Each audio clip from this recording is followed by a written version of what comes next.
I don't care. Hey. Making a loaf of sourdough bread tomorrow and probably a pizza? Ooh, that sounds good.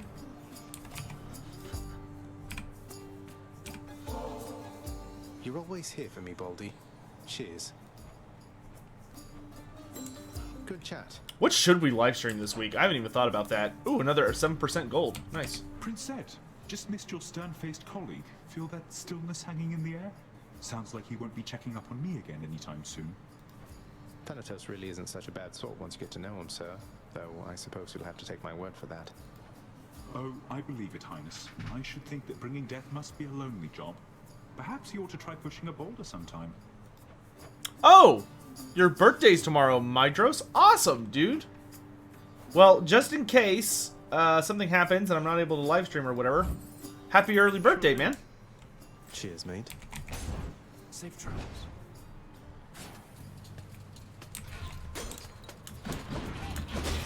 Let's see. Can you tell me about witch hunters? My friend plays Saltspire exclusively. Sure, dude. Give me a hot second. Let me finish punching all these stupid bomb shooter pots. Over there.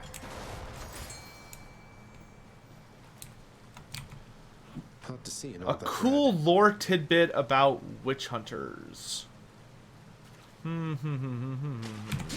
it. A knucklehead. That's such a disturbing looking fish. What would be a cool lore tidbit about witch hunters?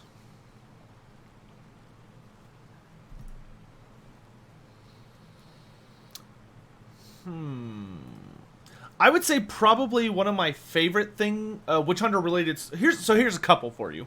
A couple of things that I really enjoy about witch hunter lore. Probably one of my favorite family lines within their within the universe of Warhammer Fantasy is that the one of the most powerful necromancers that ever lived was, of course, Van Hal. Van Hal was a very, very nasty, terrifying, powerful necromancer. One of the strongest that ever existed. You know, he's up there in the tippity top with Nagash, Heinrich Himmler, Dieter Hellschnitt, and the likes. But his family are actually not into the whole death cult nonsense. And the big issue with the Empire, a lot of the time, is that if one member of your family goes bad, your family will basically be heavily suspected of treachery or heresy or whatever for the rest of existence. So the Van Hals, with a space in between their name, because the Necromancer Van Hal combined his name eventually to just be Van Hal, not Van Space Hal. But the Van Hal family, the Van Hal clan, are actually an entire legacy of witch hunters ever since Van Hal the Necromancer, because they basically take it so personally that people suspect them of heresy. They believe that the only way to basically cleanse their family line is to completely dedicate themselves entirely to purging evil. And because there are different variants of witch hunters. Witch hunters, of course, will hunt down anything that's a threat to... they play a lot of Castlevania. They're very similar to that, yes. There are a lot of different kinds of witch hunters that are dedicated to hunting particular types of monsters. They don't have, like, different classifications, but witch hunters kind of have their own specialities. Whether it's the undead or chaos, those are the two main fields. The Van Hals, of course, being very, very big on hunting the undead, necromancers, vampires, and the likes. And actually, if you play Total War Warhammer, one of the Van Hals is one of Marcus Wolfhart's special heroes you can get. Marcus Wolfhard has 4 legendary heroes, kind of legendary heroes he can get that have like full storylines, and one of them is of the Van Hal clan. Though his story is really sad because he was actually the one Van Hal that tried to not be a witch hunter, to like pull away from the family lineage. He wanted to be a doctor instead, but then his wife was murdered by a vampire. So yeah, he gave up the medical practice and went on a big old hunt. But some other cool witch hunter stories from Vermintide for Saltspire. A lot of people don't necessarily know this, but it's been confirmed in the second game. If you play, if you get enough dialogue, especially from the during the boss fight, the Skaven warlord boss, Skarric Spine-Mangler, he actually is the Skaven that ripped out Saltspire's missing eye. So Saltspire and Spine-Mangler actually have a history. They fought each other in the past. So there's a cool story for you. Some other cool witch hunter facts, or maybe not cool but interesting, is that, for instance, a lot of witch hunters know that Skaven exist. They're very, very familiar with the idea of the Skaven, and they fight them quite regularly, having to deal with heresy and all that stuff. I didn't keep you waiting, ladies. But despite that, Prince Zagreus, you are trespassing beyond the limits of your authority. I am under orders to stop you. Come on, Meg, why so formal all of a sudden? We've been through this countless times. Wait, is it because... Oh, come on, Zag. Will you just learn to play along for once? Come on and fight me like you mean it. oh, Zagreus is bad at role-playing.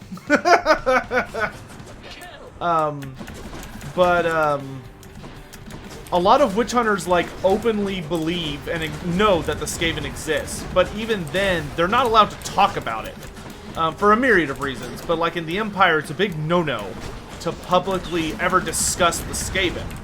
Saltspire, for instance, got in a lot of trouble because he wanted to openly combat the Skaven. He thought it was stupid that they just let the Skaven do whatever they want, and he was obsessed with stopping the Skaven. But because of that, he actually, Saltspire actually faced a potential of getting ousted from the Witch Hunter Order. The Order, because he just couldn't get with the policy that they just did. They were like, no, there's no such thing as Skaven. There's no such thing as Skaven. And he just was not with the program on that.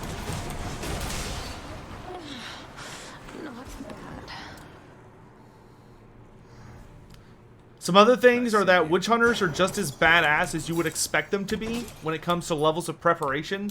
They're basically the Batman of the Warhammer Fantasy universe, where if a witch hunter has enough prep time, like if a witch hunter knows what he's going to be fighting, and he actually has some good prep time, they can beat almost anything. Like, they're one of the only humans who can actually get away. Seems to be having difficulties. Okay. They're one of the only humans that can actively get away with doing battle against. Let's go find Aphrodite. All set. They're one of the only humans that can get away with doing battle with like vampires and stuff, because they have so many tools at their disposal, and they study so much how to defeat various kinds of enemies. When you go to battle with a witch hunter, they're like covered in supplies to handle a great number of situations. So like if you see a witch hunter going to battle against like a vampire, he's gonna have like various different kinds of stakes. He's gonna have multiple sets of guns, all with various kinds of bullets. They'll carry Blessed Shot, which is bullets that have been created out of like consecrated metal and covered in holy water. That's been blessed by like priests of various religious orders like Sigmarites and Morites. They will have steel and silver weapons. They'll have silver bullets to also deal with various threats. They will have, usually they'll have some kind of knife or short sword that's made out of pure cold iron. So iron that's never been touched by a forge, because that is most effective when dealing with spirits. They'll also usually come to town with various like little unique cluster bombs. They do a lot of stuff. They are prep kings. Do they have caves? Some of them do. There have been a couple of really famous witch hunters throughout history. One of the really accomplished witch hunters, whose name I can't quite remember off the tip of my tongue, but there's a particularly famous witch hunter who unfortunately died very early on in the end times. But what he was really famous for is that he was obsessed with the idea that the Manfred von Karstein was still alive. Like, he found evidence that that was the case, because a lot of people thought he was dead. And in his attempt to unearth Manfred, not only did he kill a bunch of vampires, but he actually was one of the only people who ever managed to map out the entirety of Sylvania. Like, he lived in Sylvania for years, just wandering around and, like, recording a bunch of information and details about it. So that, you know, in his mind, he fervently believed one day the Empire would need to go to war with Manfred, and he would be ready. And he was right. Eventually, he did go to war with them, but leading the armies of Volkmar. Actually, you know what? I don't think he died. I think he actually yeah, he did. He survived Sigmar's blood, because he led Volkmar's armies into Sylvania. I don't remember what happened. I don't remember if he shows up or not during the end times. Was it? Yeah, he is the one who killed Gorst. Yep. Yeah, he's the guy that he caught up with Gorst and killed him during the battle for Sigmar's blood, which was awesome. Like, like the Empire barely won the battle, thanks to the magic of Balthazar Gelt, but they lost Volkmar. But yeah, he did kill Balthazar Gelt, which I am very thankful for, because, you know, screw Gelt. Gorst.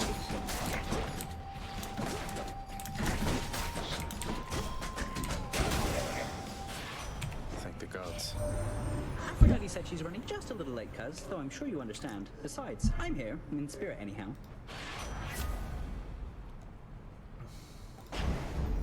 Faster than ever. Oh, is that enough for you? I hope.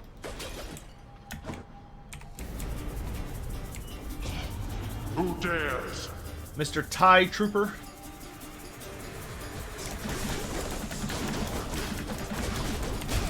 Next.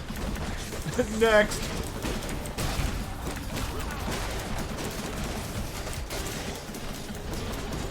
There. Satisfied? All mine.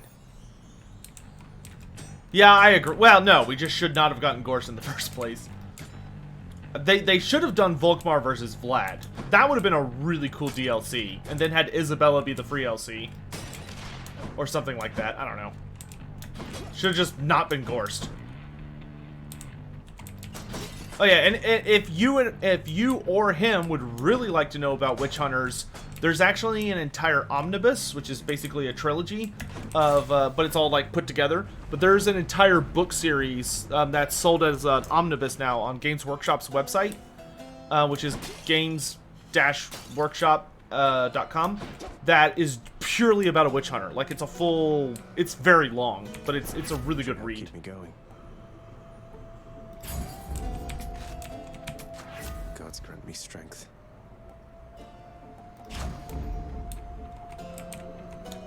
Yoink. Hey, free money. Whoops. What's it called? It's just called Witch Hunter. You'll see it. You can't miss it. Sorry.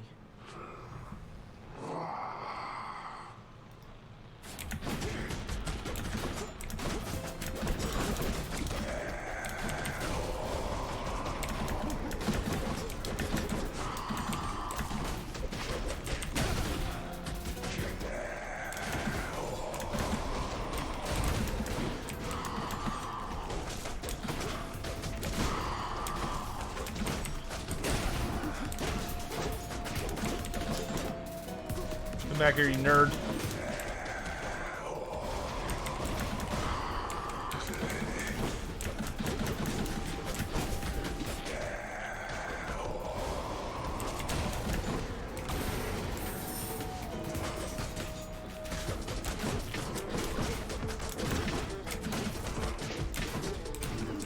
Charon actually has really good music.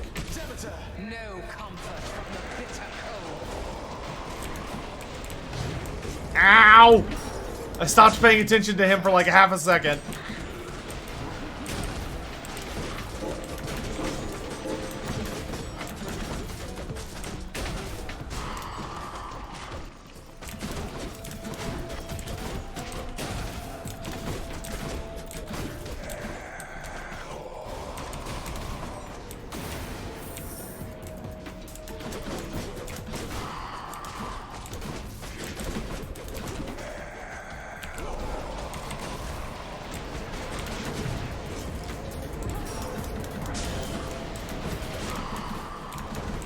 Oh my god, how is that hitting me? I dodged through it.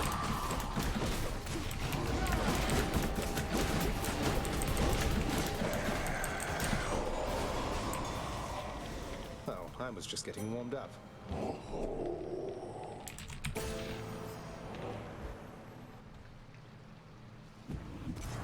Oh god, the battle barge. Death.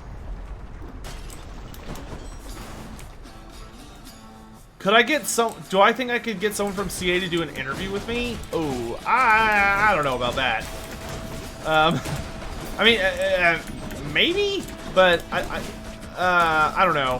I think the tricky part with that is that I don't necessarily have, like... I don't have necessarily, like, a really exclusive relationship with CA like I do with the ROR guys. Like, I'm really good friends with the ROR guys, but I'm also like one of the only content creators that I'm aware of that's really good friends with them. And I mean, the big thing is they sought me out, you know? That wasn't like, I didn't go to their door asking like, hey, you know, we should do this whole thing together. They were like, they came to me. I don't know, dude. Oh, look at you, you poor, poor thing. You're hurt. Though let me see if I can make it better. Yes, please. Oh, oh, oh! These are all really good. God, a purple life affirmation. That's insane.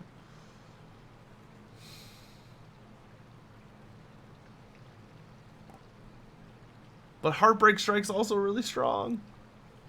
Let's go Heartbreak Strike.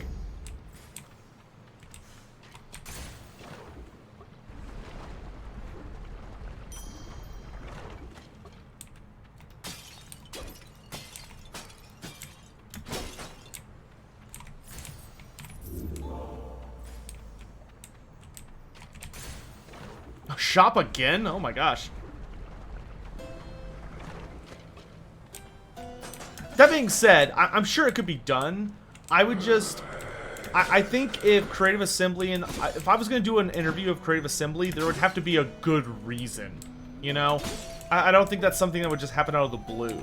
Like, maybe going into Warhammer 3, I could talk to them. I'm sure they'd be down for it. Gunsing, got any cool on Luther Harkin? Actually... There's actually some pretty cool things about Luther Harkin out there. What a deal. There's actually some funny things about him. Maybe more so than cool. Probably my favorite stories involving Luther Harkin. There's two major stories around him. One is that he actually successfully invaded one of the Lizardman ruins in the lore. I have to say. He actually did a damn good job invading... Oh god, what was it? I think it was Tlax. But he successfully invaded and robbed a Lizardman temple city. Granted, it was one of the abandoned ones, but, you know, it still had a defensive... Like, the Lizardmen still tried to stop him and failed, because he is kind of a big deal. Another thing about him that's pretty cool, he actually worked with Morathi once. He teamed up with Morathi to invade another one of the ruined Lizardman temple cities. And not only was he was very, very successful, him and Morathi made a hell of a power couple, but unfortunately, Luther Harkin got a little too aggressive about, like, how exactly their arrangement was going to work, because they both kind of wanted some of the same artifacts. but Luther kind of tried to stiff arm Morothy, because, you know, he's the Pirate King. He doesn't give a damn about her. So he got really up in her face about it, and she proceeded to actually lock him in the, like, the vault they raided. Morothy actually proceeded to activate a bunch of magical defenses the Lizardmen had, so Luther Harkin got trapped.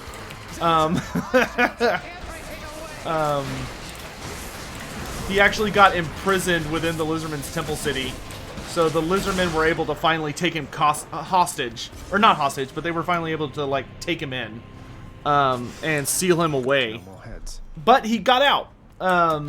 Luther Harkin actually did a jailbreak, essentially, during the end times, which I would have loved to see, but Games Workshop unfortunately forgot, apparently, that he was imprisoned, so they didn't explain at all how he got out. Because he played a massive role in the end times. Luther Harkin was actually a pretty important character in Book 1 and Book 5. No, Book 1 and Book... Maybe it was Book 1 and Book 5. It was either Book 1 and Book 5 or Book 1 and Book 4.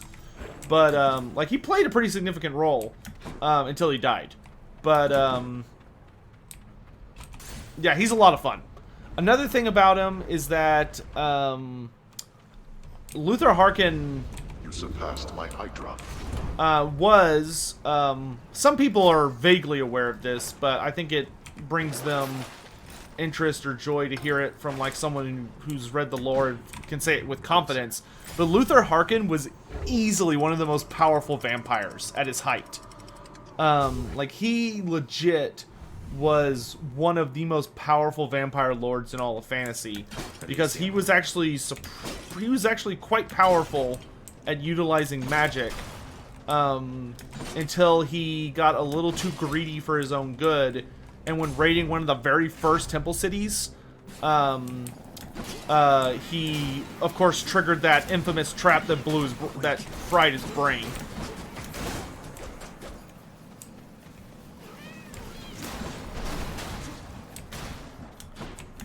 Which is actually what did give him his obsession with Slaawn artifacts. Luther Harkin was beyond obsessed with what he called Slaawn gold, which is just Lizardman artifacts. He was, of course, extremely obsessed with it because he was always looking for a way to restore his sanity. That's better. He never found it, but, you know, he tried.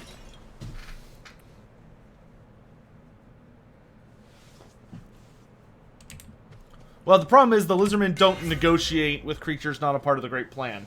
And the undead are definitely not part of the Great Plan. Let's go, Malfond. And he is a second generation blood dragon. So Luther Harkin is a direct descendant from he is a direct descendant of Aberash, and actually trained with Aberash. We actually, if you ever read the Masters of Death trilogy, that doesn't have a third book, so it just has Neferata as book 1, and then Masters of Death is, or Master of Death is book 2. In book 2, Master of Death, Luther Harkin actually makes a cameo appearance as one of Aberash's acolytes, of which there are only 2 at that point, and the 2 of them, of course, are Wallach Harkin and Luther Harkin, who for some reason share the same last name, even though they're not actually related. These so-called champions. I mean, they're both first generation blood dragons, but they're not, like, they weren't brothers in they weren't like brothers in blood. They were brothers by vampire, which is pretty interesting in my opinion. So, like, you wonder if they, like, they must have, like, discussed it amongst themselves, right? Like, there must have been a reason they both chose the name Harkin. You wonder if they had a discussion about it, maybe? Or if Aberash, like, dubbed them as the Harkin line? We never do get an answer on that, but it is one of the more curious things in Warhammer. At least in my opinion. Like, you know there's got to be a story there.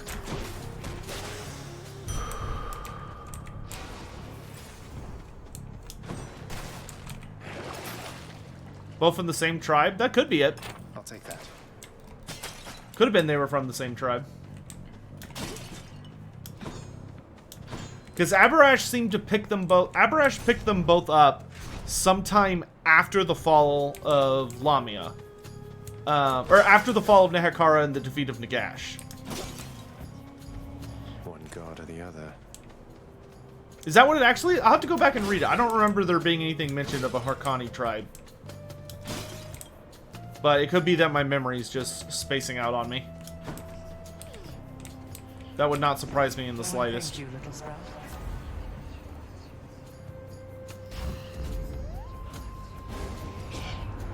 If you had given due consideration to this matter, then I doubt you would have chosen this outcome.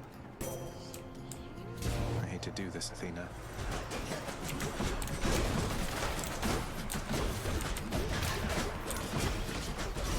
Ow!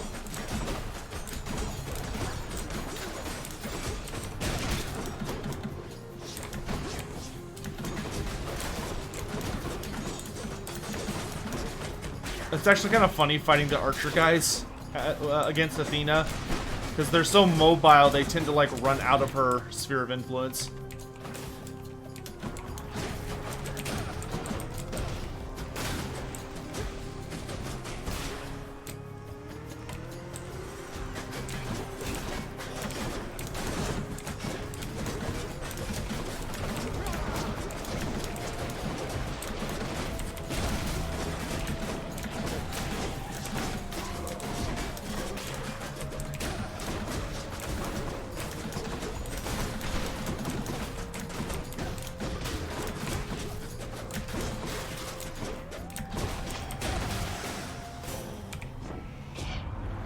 Now then, I hope we can move past this little incident and keep our focus on the task at hand. Well, yeah, I know about the Bretonny tribe, Brittany.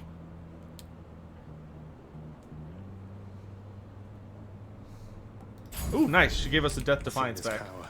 Thanks, Athena. I do not remember anything about a Harkani tribe. Champions of Elysium, now prove Hey, yourselves. Hawk Oddly, how you doing, man? Also, Odd One, I saw you. It's good to see you both. How are y'all doing? I feel like we should do something. We gotta do something on the YouTube channel this week, but I don't know what.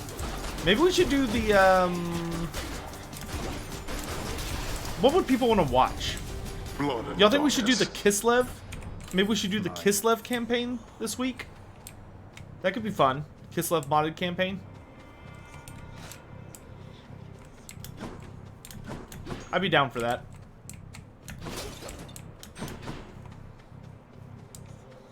I could Chaos or I could Artemis. I want to Artemis. Do Chaos Bane? I'm not really feeling Chaos Bane for the week. I could see myself doing Chaos Bane on maybe next weekend. A Halflings campaign? Never. Never! A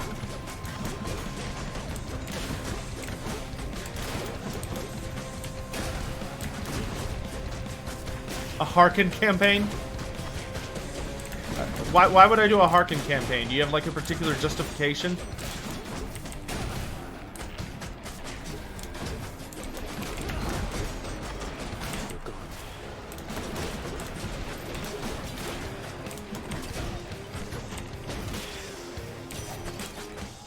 Farewell for now, sinister ball of butterflies. I don't reveal my greatest hunting techniques for just anybody, Zagreus, so you better appreciate what you're about to get and use it to go far. Oh, you pain in my ass. We'll take pressure points. Artemis, guide my hand. I don't... God, I keep talking to Artemis and Aphrodite, but they just do not want to give me the gosh darn buff. Oh, I saw the halflings kill the bloodthirster. That cracked me up. That mod stream was goofy as hell.